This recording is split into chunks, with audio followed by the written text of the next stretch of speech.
ಸ್ನೇಹಿತರೆ, ಈ PAN India concept ಅಂತ ಏನಿದೆಯೋ ಅಂಥ ಪ್ಯಾನ್ ಇಂಡಿಯಾ ಸಿನಿಮಾವನ್ನು ಆತ 35 ವರ್ಷದ ಹಿಂದೆಯೇ ಮಾಡಿದ್ದ. ಕಲಾವಿದರ ಸಂಭಾವನೆ 100ರ ಲೆಕ್ಕದಲ್ಲಿದ್ದಾಗ ಆತ ಸಾವಿರಾರು ರೂಪಾಯಿ ಕೊಡ್ತಾ ಇದ್ದ. ಹಾಗಂತ ಭಾಳಷ್ಟು ಕಲಾವಿದರು ವೇದಿಕೆ ಮೇಲೇ ಹೇಳ್ಕೊಂಡಿದ್ದಾರೆ. ಸಿನಿಮಾದಿಂದ ದುಡ್ಡು ಬರುತ್ತೋ ಇಲ್ವೋ ಎರಡನೇ ಮಾತು, ಆದರೆ ಸಿನಿಮಾ ಮಾತ್ರ ಹೀಗೇ ಬರಬೇಕು ಅನ್ನೋಂಥ ಹಠ ಆತನದ್ದು. ಅಂಥ ಹಠವಾದಿಗೆ ಮುಟ್ಟಿದ್ದೆಲ್ಲವೂ ಚಿನ್ನ ಆಗುತ್ತೆ, ಕೋಟೆ ಅನ್ನೋದು ಲೆಕ್ಕಕ್ಕೆ ಇಲ್ಲದಂತಾಗುತ್ತೆ. ಸಿನಿಮಾ ಅದ್ದೂರಿಯಾಗಿ ಇರಬೇಕು ಅಂತ ಅಷ್ಟೇ ಆತನ ಫೋಕಸ್ ಆಗಿರುತ್ತೆ. 1980ರ ದಶಕದಲ್ಲಿ ಆತನ ಪಾಲಿಗೆ ಸುವರ್ಣ ಯುಗ. ಸುಮಾರು 40 ವರ್ಷದ ಹಿಂದೆಯೇ ಆತನ ಬಳಿ ಐಷಾರಾಮಿ ಕಾರು, ಬಂಗಲೆ, ಫಾರ್ಮ್ ಹೌಸ್ ಎಲ್ಲವೂ ಇರುತ್ತೆ. ಹೌದು ಸ್ನೇಹಿತರೆ, ಆತ ಬೇರೆ ಯಾರೂ ಅಲ್ಲ, ನಿರ್ಮಾಪಕ ವೀರಸ್ವಾಮಿಯವರ ಪುತ್ರ ವಿ ರವಿಚಂದ್ರನ್. ತಂದೆ ನಿರ್ಮಾಪಕ ಅಂತ ಅಂದಮೇಲೆ ದುಡ್ಡಿಗೇನು ಬರ ಇರುತ್ತಾ? ಕನ್ನಡ ಸಿನಿಮಾ ರಂಗದಲ್ಲೇ ಅದ್ಧೂರಿ ಸಿನಿಮಾ ಮಾಡ್ತಾನೆ, ಅದು ಪ್ಯಾನ್ ಇಂಡಿಯಾ ಲೆವೆಲಲ್ಲಿ ಇರಬೇಕು ಅಂತ ಆಸೆ ಮಾಡ್ತಾನೆ. ಸಿನಿಮಾ ಅದ್ಧೂರಿಯಾಗಿ ಮೂಡಿ ಬರುತ್ತೆ. ಬಾಲಿವುಡ್ನ ದಿಗ್ಗಜರಾದಂಥ ಈ ಶಾರುಖ್ ಖಾನು, ಅಮೀರ್ ಖಾನು, ಸಲ್ಮಾನ್ ಖಾನು ಇವರೇನಿದ್ದಾರೋ ಇವರಿಗೆ ನಾಯಕಿಯಾದಂಥ ಜೂಹಿ ಚಾವ್ಲಾರನ್ನು ನಾಯಕಿಯಾಗಿ ಕರೆತರ್ತಾರೆ. ಅಲ್ಲಿ ತನಕ ಕನ್ನಡ ಚಿತ್ರರಂಗದಲ್ಲಿ ಯಾವೊಬ್ಬ ನಟ ಮತ್ತು ನಿರ್ಮಾಪಕರು ಸಹ ಬಾಲಿವುಡ್ ನಾಯಕಿಯನ್ನು ಕರೆತಂದಂಥ ಉದಾಹರಣೆನೇ ಇರೋದಿಲ್ಲ. ಶಾಂತಿ ಕ್ರಾಂತಿ ಅನ್ನೋ ಈ ಸಿನಿಮಾ ನಿರ್ಮಾಣ ಮಾಡ್ತಾನೆ. ವಿಪರ್ಯಾಸ ಅಂತ ಅಂದರೆ ಸಿನಿಮಾ ಹಟ್ಟರ್ ಫ್ಲಾಪ್ ಆಗುತ್ತೆ, ಜನ ಥಿಯೇಟರ್ ಹತ್ತಿರಕ್ಕೂ ಸಹ ಬರೋದಿಲ್ಲ. ಸಿನಿಮಾನೇ ಉಸಿರು ಅಂತ ಅಂದುಕೊಂಡಂಥ ವ್ಯಕ್ತಿಗೆ ಉಸಿರುಗಟ್ಟಂಥ ವಾತಾವರಣ ನಿರ್ಮಾಣ ಆಗುತ್ತೆ.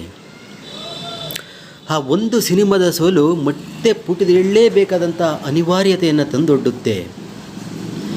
ಮತ್ತೆ ಅದ್ಧೂರಿ ಸಿನಿಮಾ ಮಾಡುವಷ್ಟು ದುಡ್ಡಿರೋದಿಲ್ಲ.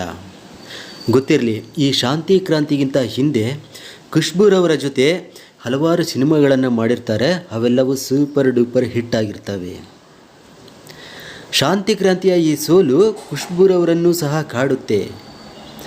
ನನಗೆ ಸಂಭಾವನೆ ಕೊಟ್ಟಂಥ ನಿರ್ಮಾಪಕರ ಏನೂ ಇಲ್ಲದ ಸ್ಥಿತಿಗೆ ಬಂದ್ರಲ್ಲ ಅಂತ ಆಕೆಗೂ ಬೇಜಾರಾಗುತ್ತೆ. ಆ ಸಮಯದಲ್ಲಿ ಖುಷ್ಬು ಮತ್ತು ಪ್ರಭು ನಟನೆಯ ಚಿನ್ನ Thambi ಅನ್ನಂಥ cinema block buster hit ಆಗಿರುತ್ತೆ ತಮಿಳಲ್ಲಿ.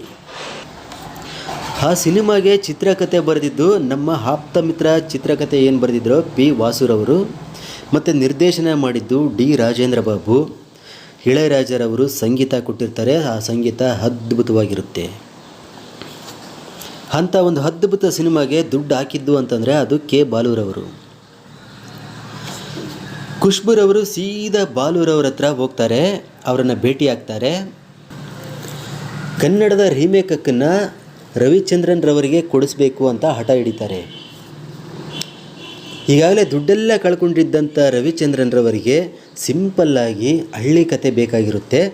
ಖುಷ್ಬೂರವರಿಂದ ಚಿನ್ನ ತಂಬಿ ಅನ್ನೋಂಥ ಸಿನಿಮಾದ ರೀಮೇಕಕ್ಕೂ ಸಿಗುತ್ತೆ. ಚಿನ್ನ ತಂಬಿಯ ಸಕ್ಸಸ್ನಲ್ಲಿದ್ದಂಥ ಖುಷ್ಬೂರವರ ಕಾಲ್ ಶೀಟು ಸಿಗೋದಿಲ್ಲ. ಬದಲಾಗಿ ಅವರಂತೆ ಎನರ್ಜಿ ಆಗಿರೋಂಥ ಮಾಲಾಶ್ರೀ ಅವರನ್ನು ಸಿನಿಮಾಗೆ ಆಯ್ಕೆ ಮಾಡಿಕೊಳ್ತಾರೆ. ಸಿನಿಮಾ ಸೆಟ್ಟೇರುತ್ತೆ, ಅದರ ಹೆಸರೇ ರಾಮಾಚಾರಿ. ಸಿನಿರಂಗದಲ್ಲಿ ಅಲ್ಲಿವರೆಗೂ ಇದ್ದ ಎಲ್ಲ ದಾಖಲೆಗಳನ್ನು ಯಾವ ಚಿತ್ರ ಹುಡಿಸ್ ಮಾಡುತ್ತೋ ಅಂಥ ಸಿನಿಮಾನ ಇಂಡಸ್ಟ್ರಿ ಹಿಟ್ ಅಂತಾರೆ. ಅಂಥ ಇಂಡಸ್ಟ್ರಿ ಹಿಟ್ ಸಿನಿಮಾ ರಾಮಾಚಾರಿ. ರಾಮಾಚಾರಿನಲ್ಲಿ ಚಿನ್ನ ತಂಬಿಯ ಮೂಲ ಹಾಡುಗಳನ್ನು ಬಳಸ್ಕೊಳ್ಳೋದಿಲ್ಲ. ಸಂಗೀತನ ಸ್ಫೂರ್ತಿಯಾಗಿ ಪಡ್ಕೊಂಡು ಬೇರೆಯದೇ ಸಾಹಿತ್ಯ ರಚನೆ ಮಾಡ್ತಾರೆ ಹಂಸಲೇಖರ್ ಅವರು. ಹಂಸಲೇಖರ ಅದ್ಭುತ ಸಂಗೀತ ಸಾಹಿತ್ಯಕ್ಕೆ ಎಸ್ ಜಾನಕಿಯವರು ಜೀವ ತುಂಬುತ್ತಾರೆ. ಸಿನಿಮಾದಲ್ಲಿ ಹಾಡುಗಳ ಪಾತ್ರ ಎಷ್ಟಿರುತ್ತೆ ಅಂತಂದರೆ ಸಿನಿಮಾವನ್ನು ಅರ್ಧ ಗೆಲ್ಲಿಸಿದ್ದೇ ಈ ಹಾಡುಗಳು ಅಂತಂದರೆ ತಪ್ಪಾಗೋದಿಲ್ಲ. Khushbu, P Vasu, S Janaki, Jayasudas, Hamsalekha, D Rajendra Babu ಇವರೆಲ್ಲರ ಪ್ರಯತ್ನದಿಂದ ರವಿಚಂದ್ರನ್ ಮತ್ತೆ ಪುಟಿದೇಳ್ತಾರೆ. ಕನ್ನಡ ಚಿತ್ರರಂಗದಲ್ಲಿ ಅಲ್ಲಿವರೆಗೂ ಇದ್ದ ಎಲ್ಲ ದಾಖಲೆಗಳನ್ನು ರಾಮಾಚಾರಿ ಮುರಿದಾಕುತ್ತೆ. ರವಿಚಂದ್ರನ್ ಮತ್ತೆ ಮೇಲೆದ್ದಾಡ್ತಾರೆ. ರವಿಚಂದ್ರನ್ ಇಂಡಸ್ಟ್ರಿನಲ್ಲಿ ಮತ್ತೆ ತಲೆ ಎತ್ತಿ ನಿಲ್ಲೋದಕ್ಕೆ ಒಂದು ಹಿಟ್ ಸಿನಿಮಾ ಬೇಕಾಗಿರುತ್ತೆ. ಕೆ ಬಾಲೂರವರಿಂದ ರೀಮೇಕ್ ಹಕ್ಕು ಕೊಡಿಸಿ ರಾಮಾಚಾರಿ ಅನ್ನೋ ಸುಂದರ ಕಾವ್ಯ ಸೃಷ್ಟಿಯಾಗೋದಕ್ಕೆ ಅಷ್ಟೇ ಅಲ್ಲ, ಫೈನಾನ್ಷಿಯಲಿನೂ ಸಹ ರವಿಚಂದ್ರನ್ ರವರು ಸದೃಢ ಆಗೋದಕ್ಕೆ ಖುಷ್ಬುರವರು ಕಾರಣರಾಗ್ತಾರೆ. ಹಾಗಾಗಿ ರವಿಚಂದ್ರನ್ರವರು ಖುಷ್ಬುರವರು ನನ್ನ ಸ್ನೇಹಿತೆ ಹಿತೈಷಿ ಅಂತಾನೆ ಹಲವು ವೇದಿಕೆಯಲ್ಲಿ ಹೇಳಿದ್ದಾರೆ.